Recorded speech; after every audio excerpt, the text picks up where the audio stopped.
If you're tired of losing to your friends or online in fighting games, the answer is probably easier than you think. Here are 3 ways you can use training mode to improve your game today. Let's go. If you ever lose a round or a match, it's important to understand how did you lose and why. In Street Fighter, Ryu's crouching medium kick fireball string is extremely common. Here I blocked Ryu's crouching medium kick, but I got hit by the fireball. Now I'm going to go into training mode to try and figure out a solution to this. Almost any fighting game you play nowadays will have a recording and replay function.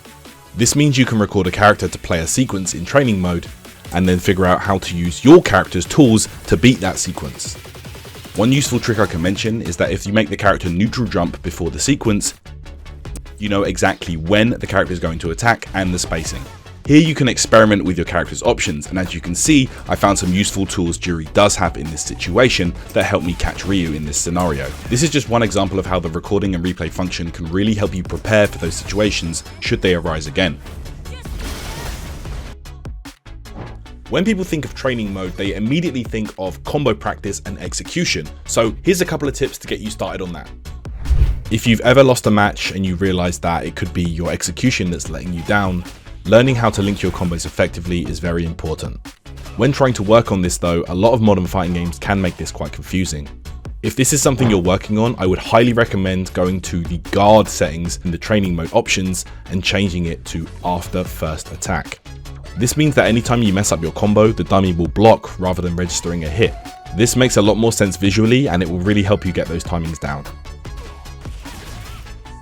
For the more advanced players, you can change the guard setting and even the counter hit setting to random. This will really help train your eye and get those hit confirms and counter hit confirms looking crisp. Have you ever played a fighting game with a friend, handed them the controller, and then you see that they play like this? Here is why you shouldn't do that. If you're playing against an opponent that is very mash heavy and insistent on pressing buttons at every opportunity, it's important to learn strings or sequences of buttons that will beat this. Here for example, I've set Ryu to mash light punch after every single blocked attack, using the in-game guard recovery action recording. Next we're going to use this to our advantage to beat this masher. Experimenting with different pressure strings will help you learn what tools beat this. As a rule of thumb, if you counter hit the opponent out of their mashed button, this is generally a good string to use. In future matches, if you know they're mashing now, you can absolutely blow them up for it. Likewise, you can also train yourself to deal with mash special moves in the same way. Just learn to bait your opponent out and punish accordingly. Okay guys, hope that helped you get a bit more comfortable with training mode. If you have any more subjects you'd like us to cover, please don't forget to drop those in the comments and we'll try to get round to them in a future video. Alright guys, we'll see you in the next one. Take care.